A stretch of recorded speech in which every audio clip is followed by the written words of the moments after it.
Media మిత్రులందరికీ క్షణార్థులు. నా పేరు డాక్టర్ ఒగ్గు రవి. పృథ్వన్న మీద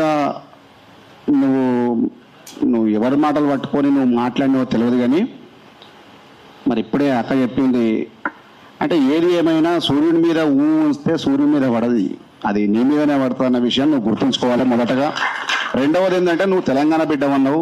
నువ్వు తెలంగాణ బిడ్డవంటే మాకు కూడా ప్రేమనే, కానీ నువ్వు ఎవరికో వత్తాసు వలుపుతా అంటే తెలంగాణ ఉద్యమకారులు ఊకోరు ఫస్ట్. ఎందుకంటే ఆంధ్ర ప్రజలు మంచోళ్ళే, ఆంధ్ర పెత్తందారి వ్యవస్థ చెప్పులు మోస్తా అంటే మొయ్యి, కానీ ఇక తెలంగాణ వల్ల ఆత్మగౌరవం దెబ్బతీస్తా అంటే ఎవరు ఊకోరు.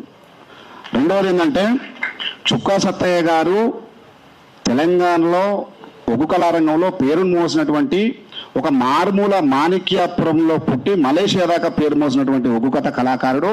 ఆయన జరిగిపోయి ఒక 8 ఏళ్ళు అవుతుంది. ఈ 8 ఏళ్ల కాలంలో కూడా ప్రభుత్వం కూడా వెనుక ముందు ఆడుతున్న క్రమంలో పృథ్వన్న, పాశం యాదగిరి లాంటి వాళ్ళు, విమలక్క లాంటి వాళ్ళు ముంగడికి వచ్చి ఆయన విగ్రహాలు పెట్టారు. అది వాళ్ళ గొప్పదనం. సుఖసత్య తాత గొప్పదనం గురించి, సుఖసత్య తాత అమరత్వం గురించి మరి ఇంతకుముందుకు భాస్కర్ చెప్పినట్టుగా మేము ఇవ్వలం కూడా సినిమాలు చూడం. మేమేం చూసినా కూడా ఇక్కడ చాలామందికి మేము ఇంటర్వ్యూలు ఇచ్చినాం. మా మిత్రులందరూ, మా అక్కజనులు, మా అన్నదమ్ములు కూడా చాలామంది ఉన్నారు ఇక్కడ. మేము ఎప్పుడు కూడా సినిమాలకు దూరం, సినిమా కల్చర్ కాదు మాది. ఏమున్నా కుట్లాడ తత్వం ఉన్నటువంటి వ్యవస్థను కళారూపంలో అడాప్ట్ చేసి ఉద్యమాన్ని ఊగించేటటువంటి వ్యవస్థలు, కళారూపాలు మా దగ్గర ఉన్నాయి.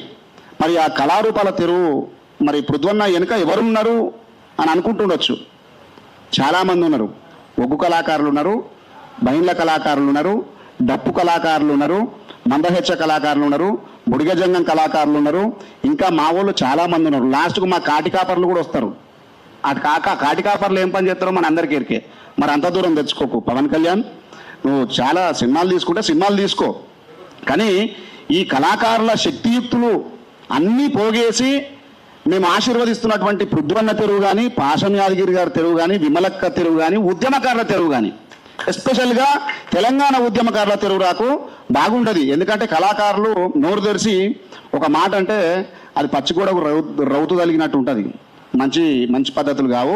మీరు బంద్ చేసుకొని పృథ్వన్నకు కానీ, పాశం యాదగిరికి కానీ, విమలక్కకు కానీ ఇట్లాంటి వాళ్ళందరికీ కూడా నిర్మోహమాటంగా, నిరభ్యంతరంగా, బేషరతుగా నువ్వు క్షమాపణ చెప్పు. అట్లయితే నేను క్షమిస్తాను తెలంగాణ లోకం. ధన్యవాదాలు.